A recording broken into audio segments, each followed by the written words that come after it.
Bupati Toraja Utara Frederick Victor Palimbong meninjau langsung kesiapan pelayanan di RSUD Pontiku di Marante di Jalan Poros Rantepao Palopo, Lembang Tondon, Kecamatan Tondon, Toraja Utara, Sulawesi Selatan pada Senin 2 Maret 2026. Diketahui bahwa RSUD Pontiku sebelumnya berlokasi di Jalan Buntu Mapaken, Kelurahan Buntu Talung Lipa, Kecamatan Talung Lipa, Kabupaten Toraja Utara, Sulawesi Selatan. Kemudian pindah ke RSUD Pontiku di Jalan Marante, Jalan Poros Marante Palopo yang ada di Lembang Tondon, Kecamatan Tondon, Toraja Utara. Hal tersebut dilakukan setelah proses pembangunan RSUD hampir rampung dengan anggaran kisaran 140 miliar rupiah. Peninjauan dilakukan untuk memastikan proses pemindahan layanan ke gedung baru tidak mengganggu pelayanan kepada masyarakat. Menurutnya, gedung baru rumah sakit tersebut terdiri dari 4 lantai dan direncanakan akan ada tambahan 1 gedung lagi di bagian belakang. Bahkan ke depan pemerintah pusat merencanakan pembangunan gedung tambahan 8 lantai.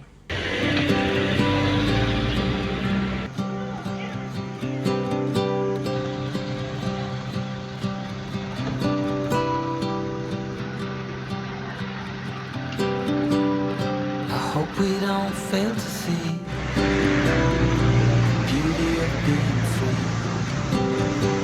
Don't forget what you love the most. I just wanna keep you close, so we have to give it one more try before the idiots are taking over. They're caught up in the race of wanting more. We can't tell one from the other. No one can tell you what they're running from. No one knows anymore. What's it for? What's it for? Ini roket itu, Desi, naikin roket yang tinggi sekarang. Iya, yang kanan. There's so much more than we've been told, way beyond what we can hold. So keep your eyes open for the things that really matter. Oh, we have to give it one more try. Now that the idiots are taking over, they're caught up in the race of wanting more. We can tell one from the other. No one can tell you what they're.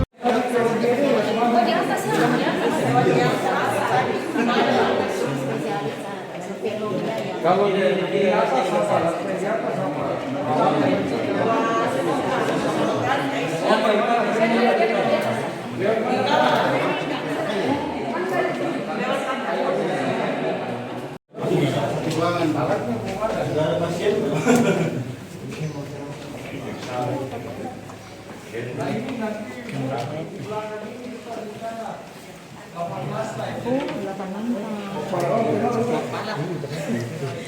Di belakang itu yang 8 lantai kan rencana bangunan baru ya. Yang ini 60. Betul di situ. Situ lagi kita.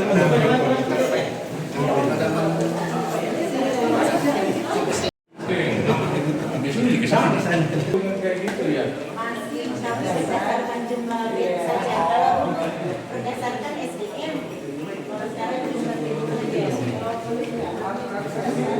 Soalnya nanti akan berdasarkan Akses ke sini dari depan. Yang runtuhan biasanya. Di sana.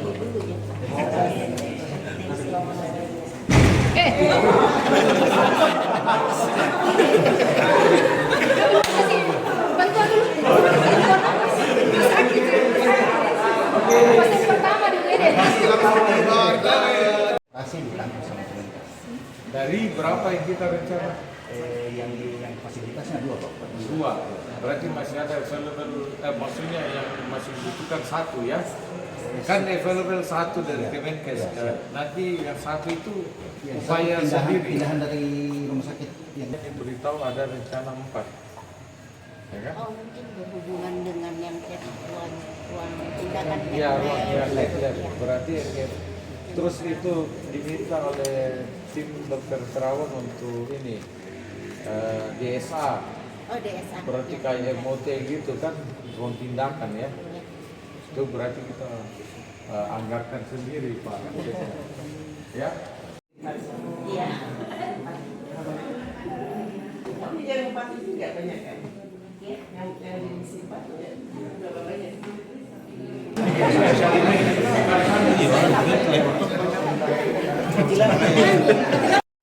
Ini berapa lantai Pak? Ini 4 lantai. Masih ada penambahan rencana? Rencana yang di belakang sana 8 lantai. Mungkin bisa dijelaskan ulang Pak Bupati bahwa apa yang ditinjau hari ini Pak Bupati? Ya kita hari ini meninjau kesiapan kita pelayanan rumah sakit ya. Nah ini kita mau bahwa layanan di rumah sakit Pongtiku ini tidak berhenti pada saat kita memindahkan fasilitas dan layanan ke sini. Jadi di sana di Mapaken tetap menjalankan pelayanan, di sini juga kita menjalankan pelayanan. Hanya saja beberapa alat dan kita bisa lihat sendiri keterbatasan listrik. Nah ini yang akan menjadi perhatian kita. Besok kami mengadakan pertemuan apa saja yang perlu kita perbaiki dan tentu kita mengoptimalkan layanan di gedung baru ini.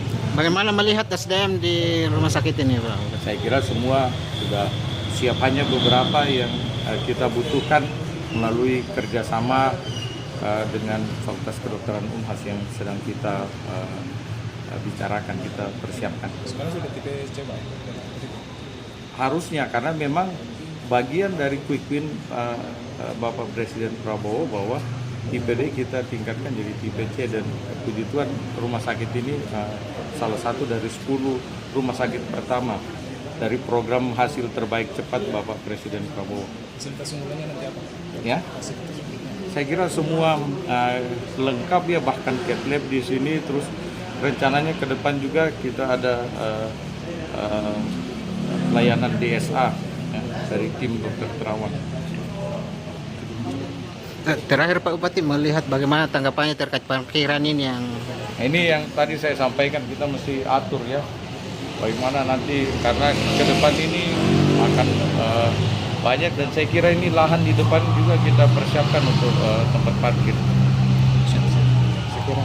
Untuk gedung di belakang Pak Bupati, kapan rencana di? Ini baru perencanaan, mudah-mudahan anggarannya siap dan ini akan kita bangun, ya dibangunkan oleh kementerian satu gedung baru, gedung tambahan 8 lantai. Berarti potensi PAD nanti kemungkinan besar. Amin ya, apalagi sekarang kita sudah belum di sini ya. ini kan sering disebut bahwa rumah sakit belum masuk PAD-nya Pak Bupati. Kira-kira optimis ya Pak Bupati kapan? Itu Pak Sekda yang ketua TAPD ya, begitu mulai belut ya, ini potensinya akan naik ya. Mudah-mudahan tahun depan kita bisa mencapai 100 miliar 1 tahun. Oh siap Pak Bupati. Terima kasih Pak Bupati. Ya. Janjinya kapan Pak? Nah, kita menunggu waktu beliau, mungkin beliau akan meresmikan secara bersamaan 10 rumah sakit yang menjadi bagian dari quick win. Siap. Izin Bu Dokter, bisa mungkin dijelaskan terkait kapan dimulainya pelayanan di rumah sakit Pongtiku ini? Ya, pertama-tama saya jelaskan bahwa ini kita mulai pelayanan ini masih soft opening ya. Jadi soft opening kita mulai pertama dengan pelayanan yang tentu saja tidak lengkap ya. Jadi garda terdepan itu UGD itu tentu yang akan terbuka pertama. Kemudian kami lanjutkan ini hari itu dengan poliklinik. Poliklinik bisa melayani kecuali poliklinik gigi ya, gigi, karena kami belum saluran pembuangan dan lain sebagainya, masih ada beberapa yang harus kami benahi. Kemudian untuk rawat inap per hari ini belum ada ya, sedang dalam pembenahan juga rawat inap. Mudah-mudahan dalam lusa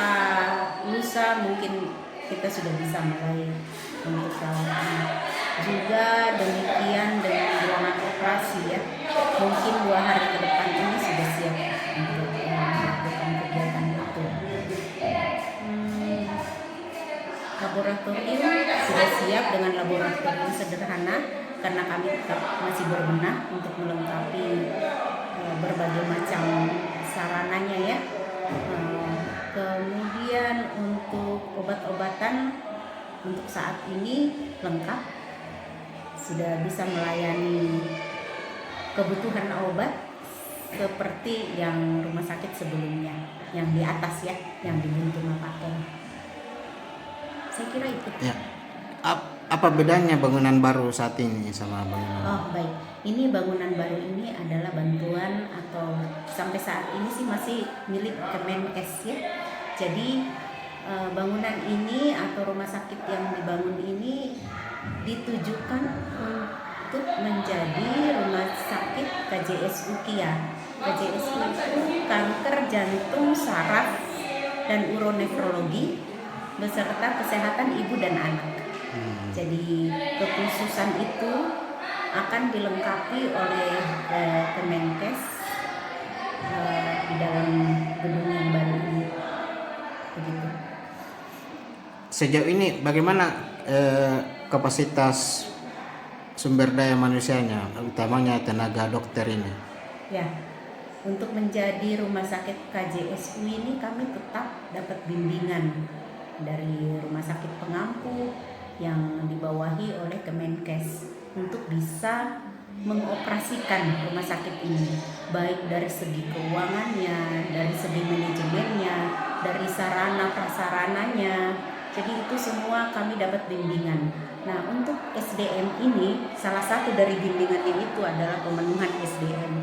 Jadi kita akan daerah itu diminta untuk bisa memberikan usulan, atau kalau sudah ada kita akan memasukkan nama itu untuk bisa menjadi tenaga ahli di rumah sakit gedung yang baru ini. Namun jika itu belum terpenuhi, itu Kemenkes akan membina kita bagaimana caranya, step-stepnya, termasuk pelatihan, termasuk pengadaan. Kalau pelatihan belum selesai, pengadaan sementara itu untuk tenaga SDM-nya itu kami bekerja sama atau dibimbing atau dibina oleh Kemenkes agar itu bisa terpenuhi. Jadi sampai sekarang pun kami tetap ada pembinaan, dan beberapa sumber daya manusianya itu ada yang sudah ada yang rencananya akan dilatih, dan berhubung dengan biaya pun ada bantuan Kemenkes dan ada juga yang berasal dari pemerintah daerah.